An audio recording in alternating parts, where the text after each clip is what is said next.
নবীজির জুতো মুবারক একজন ইহুদির বাচ্চা সন্তান নিয়ে বুকের মধ্যে লাগাই রাখত। একটা দিন যখন নবীজির রহমাতুল লিল আলামিন খবর পেয়েছেন ও ছেলেটা অসুস্থ, নবীজি সবকিছুকে ফেলে ওই ছেলেকে দেখার জন্য চলে গিয়েছেন। সুবহানাল্লাহ। যাওয়ার পরে নবী বুঝতে পারলেন তার আর দুনিয়ার ভিসা বেশিক্ষণ নাই। রবের কাছে দোয়া করলেন, ও আল্লাহ, আমাকে মহাব্বত করে আমার জুতা নিয়েছে, আমাকে মহাব্বত করে আমার জুতা বুকে নিয়েছে।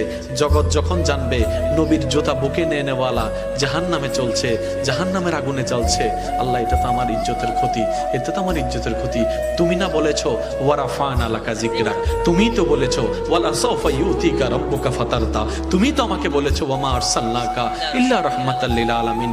নবীজি যখন রবের কাছে ফরিয়াদ করলেন, রব দোয়া কবুল করলেন। আল্লাহ তাআলা রাসূলকে নির্দেশ দিলেন, আপনি ওকে কালিমা পড়তে পড়েন। সে কালিমা পড়তে দেরি, ইন্তেকাল হতে দেরি হবে না, ইন্তেকাল হতে দেরি, জান্নাত দিতে দেরি হবে না। সুবহানাল্লাহ।